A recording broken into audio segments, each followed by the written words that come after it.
Hey everyone, my name is Daniel, and I'm stoked to be chatting with you at JS World USA. In today's tech teams, we tout collaboration and agility, which may be true within teams, but cross-collaboration during feature development is tough, and in my opinion, creates a lot of friction. Part of it is that we have very few tools to help us with that. But we're here to talk to you about how ephemeral environments and Voyage are the key to bridging the gap between tech teams and tech adjacent teams. With that, my name is Daniel France, and this is Jaden Lemmon, and we are the CEO and CTO and founders of Voyage. You can follow us on LinkedIn and Twitter. To be fair, my Twitter is not very packed with anything, so it's not going to be full of a bunch of great knowledge by any means, but we are really stoked to talk to you today. Quick note, I do have a thunderstorm going on behind both of us, so if you hear a rolling thunder, that's the beautiful Oklahoma thunderstorms in May. So with that, I'm super stoked. We are currently based in Oklahoma City, and we've been in tech and partners for about 10 years. I'm one of the previous co-founders of Film Freeway, and Jaden and I are the co-founders of Activos Consulting Group. We've worked with all sorts of companies from startups to the United States Air Force. We're also the proud owners of a few patents, and I feel like I speak for both of us when I say that we believe our careers are really just starting out. One thing to know about our organization is we've kind of made our living, and it's become a mantra of ours where we believe that if we can remove one spreadsheet from existence, then we've really done our job. So with that, I want to talk to you today about my unpopular opinion, that teams are not agile, especially across organizations as a whole, right? And so why would I say something like this? We've got all these great tools within our departments, but our interdepartment collaboration is where we really break down, especially during the release cycle. And I know that this is recorded, but I want us to just take a second and think about when the last time you released features, how long did it take you? As developers, I don't want you just to include your time. I want you to think about the time that it took from when you started writing code to when you pushed up your pull request to then when it was officially released into production. And think about that. What was the average over the course of a year? So we know that a lot of people are hopping in and out of these talks, right? So we want to give you a quick teaser about Voyage, and then we're going to talk to you about how Voyage is really going to help you and your teams collaborate better. So from here, Jaden, why don't you take it away? Yeah, thank you. So I really just wanted to give a quick teaser into how easy it is to deploy Voyage for an entire full stack application. So I've got a pull request up here on my screen. This is a simple Evernote clone application. It probably means nothing to you, but for the sake of this demo, I think it will help illustrate how easy it is to deploy a full stack app. So this app itself is a Angular front end, a PHP backend, and a MySQL database. So how easy it is to integrate Voyage is you add a simple config file or use one of our built-in presets for your project. And once it's added, when you open a pull request, if you scroll down to the bottom here, you'll see this little status check here that says Voyage deployment. And that basically just means this particular pull request has been deployed and it's ready to be viewed. So all I have to do here is just click details. It's going to pop up the application itself. And I'm able to actually log into this application and see real data that's populated from a real database in complete isolation. So I can test and develop new features without having to worry about dirtying up our dev environment. I can modify the database schema as I need to and change it and throw it away as I iterate through. And I'm still able to share all of these updates with my peers and stakeholders of the project. So I'm also going to jump real quick over to the dashboard itself so you can see this little Evernote clone project that I just showed the pull request for. If I click into it, I see a couple different branches here. One is this tweak colors branch, and then I also have the master branch. These are just the only two branches that are open right now on this particular repository. So if I click into the tweak colors here, I can see that I can rebuild, tear it down. I can view the live deployment. I can view some details here. I can see some simple log output from the containers themselves and the services that are running. So this is really just how simple it is to deploy an entire full stack application with Voyage. So with that, I'm going to toss it back over to Dan. Great, thanks, Jaden. So now that you saw a really brief overview of what Voyage is able to do, I want to talk to you about how we've seen companies use Voyage to improve their process. And we've been able to break everything down into three main phases, right? So we've got the ideation phase, and it's, this is, just that basic one, right? This is where everything starts, whether it's the leadership team, whether it's developers or marketers or UI professionals. Everybody here is bringing in ideas to the table, and we're starting to create solutions around the problems, right?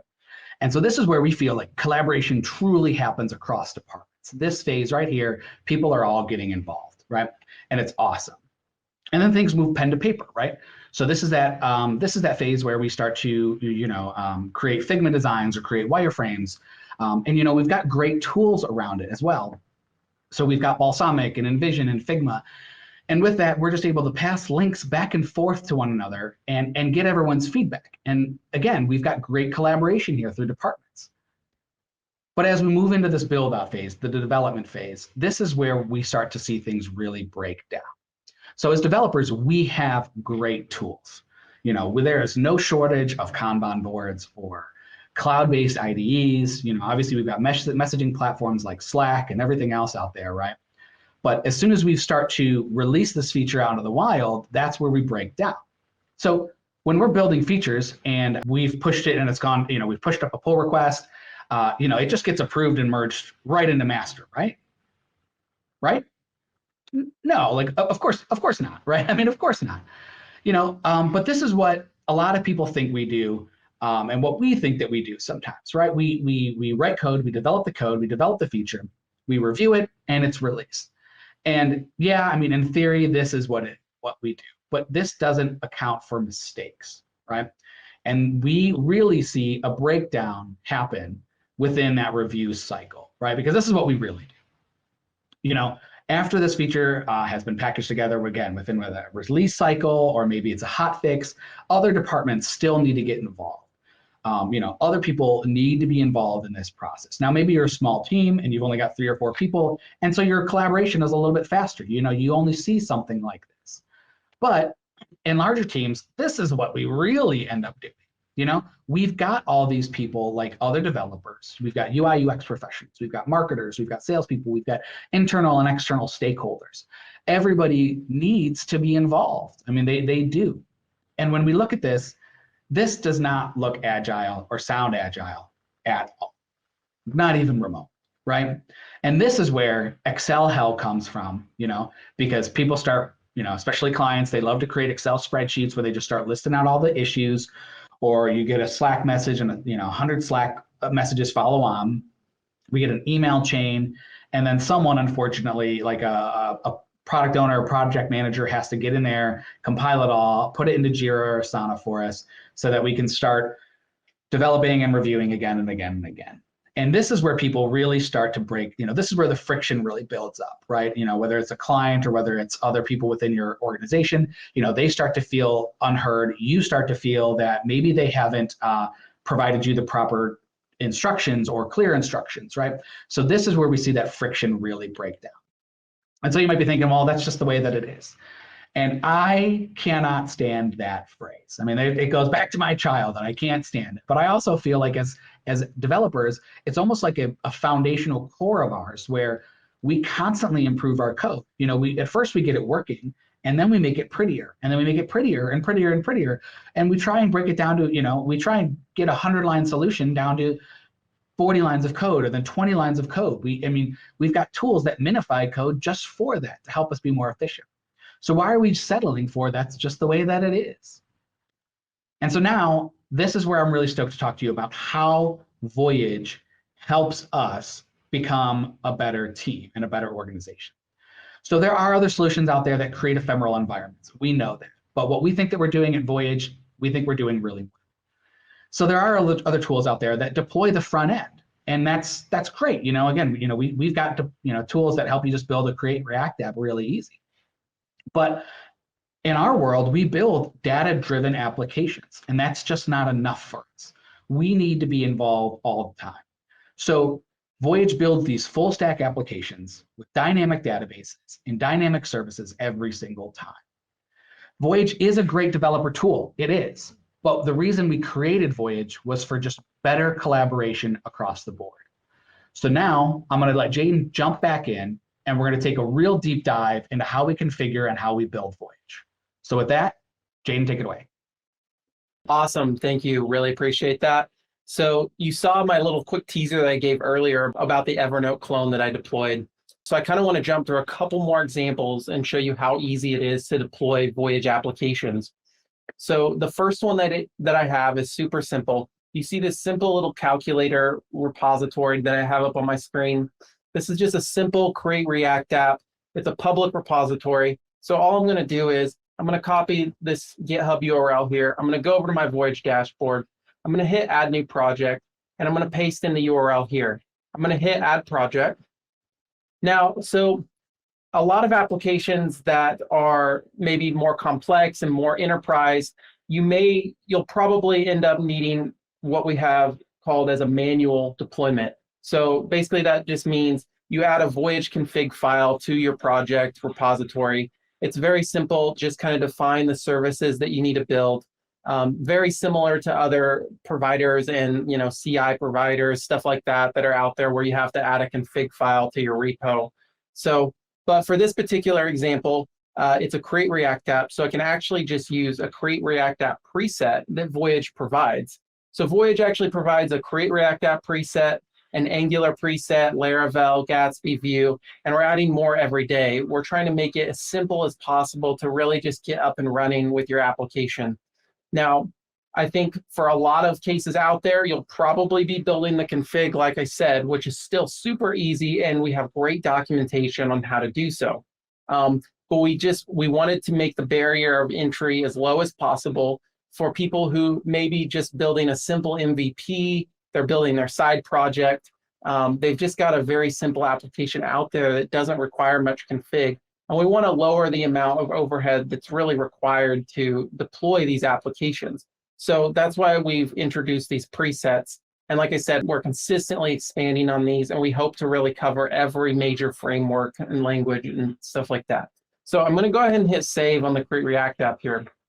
So you can see the calculator here. This is the project I just added. I'm going to jump into this project. And this is really just a list of branches that exist in this repository here. So I could really deploy any of them. So I'm really only concerned about the master branch. So I'm going to deploy that. So now that's building, and that's just going to build this application with the Create React app preset. I don't have to have a Voyage config or a Docker file or really any extra configuration at all. This is just a public repository, and Voyage allows you to deploy repositories like that. So while that's building, I kind of want to take a step over to another example that's a little more complex here.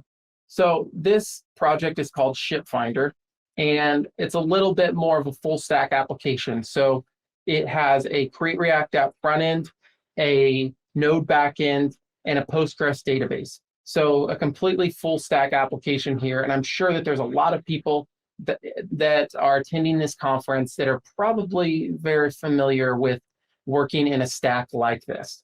Now, to show you how simple it is to configure a full stack app like this, you can see that I have this .voyage folder in my project. So I'm going to click into that. I'm going to click on config. And now you can see I have a YAML file here with just a couple different services in it. So I've got an app service and I've got a database service. The app service is just the application itself, and the database is my database. So the app is built off of a Docker file that I've included in this project that builds the project. And it's the same Docker file that would be used for production or even local development. I'm able to just continue to use that same Docker file in Voyage that was already there. My database is just built off a simple pre-built Postgres image. You can see that I've added a few different environment variables to this particular config. So it's still very simple. And some of you might find this very similar to, let's say, a Docker compose file, for example, because we wanted to keep the learning curve as low as possible and try and use syntaxes that, as more people are familiar with as possible. So anyway, I kind of want to jump over to a few more examples of different types of configs here that you could use to configure Voyage for different types of stacks and apps. So the one on the far left here is very similar to the Ship Finder app that I just showed you. The one on the middle is, you can see I have an app service and I have an API service. However, what's unique about the one in the middle is my API actually exists in another repo. So I'm able to deploy a front end in one repo and a back end in another repo. And this is a very common use case that we've encountered with a lot of teams who may keep their front end in one repo, but then their back end in another. So we wanted Voyage to be flexible in that manner. So the third one that I have on the far right here, you can see I have a client service, an API, I've got a Redis service, and I've got a database. So I've got 4 different services here that are all being deployed in tandem in true isolation for every commit, every pull request. Now I could have 8 services if I wanted to. Voyage is flexible. I can deploy as many services as I'd like. And I mentioned Docker file a little bit. So if I go over to my Ship Finder repo here, you can see that I do have this Docker file here that I was referencing, and this is what is building the application itself. However, I'm not going to jump too much into Docker configuration. We have great documentation out there for you. However, we do have other options as far as configuring with maybe a list of commands that may build or run your application, that you could configure Voyage that way, or you can use a Docker file. But Voyage is really just flexible in that way, that it really just can deploy any type of web-based application. So the pull request, I've got an open pull request here for the Ship Finder example. And you can see it's just update for JS World. If I scroll down, I can see that this Voyage deployment is running. And if I hit details here, this will just pop this application open. I've got my unique URL. I can easily share that with any stakeholders that I like, and they can easily just give feedback and share it around and really just create that full circle feedback loop. So with that, I'm going to toss it back over to Dan. Great. Thanks, Jaden. So here we have Ship Finder again. And Jaden showed us the true power and how simple it is to use and deploy Voyage. And something that, I really want to just touch base real quick is just, Voyage does not interfere with your existing infrastructure at all. It works on its own as a standalone solution and doesn't interfere with your production pipelines. We know you spent a lot of time doing that. So we wanted to make sure it didn't interfere. But how does this truly help with making your team more agile and efficient and help reduce your headaches as developers? This goes back to that spreadsheet hell that I talk about, Excel hell. And although sending these links out to individuals is going to help, it absolutely will. What we've done that really speeds up our teams and gets everyone involved quicker are our built-in feedback tools. So if you see this little icon, I just click on it. And every deployment that goes out does not require any additional configuration, any extra snippets of code within your code base. Voyage deploys these feedback tools right on top of it, so that the people that you send this to, whether they're external clients or external stakeholders or marketers or QA, they're able to review your application within your application. There's no more need to have someone else have another GitHub account or have another Jira account, just so that they can just say, hey, this color doesn't look right, or maybe we should move the button somewhere else. Can we see what that would look like? We allow you to do all of that review right here. And that brings true collaboration throughout your entire organization. So some of the benefits that we've seen, right? No more of the, how's the feature coming? Or can we jump on a Zoom call so that I can, look at your screen, look and check out your local machine, right? Another benefit we've seen is just within development teams themselves is now our developers no longer have to context switch to someone else's PR. So they don't have to kill their working processes to then pull down someone else's code and then start reviewing it just to say, hey, this doesn't work. Was I supposed to install something? And then the other developer says, oh yeah, I totally forgot you're supposed to run a composer install before that. So that has started to really taper down as teams start to use Voyage. And so, we kind of like to talk about Voyage becoming, or Voyage making feature requests and feature review a team sport. So with that, I just want to leave you with those final thoughts of Voyage is truly a great developer tool and you will enjoy using it, but its true value is in the ability to deliver collaboration throughout your entire organization. we're really happy that you took the time to chat with us or listen to us, and we're looking forward to talking with you here in QA. So we'll see you soon.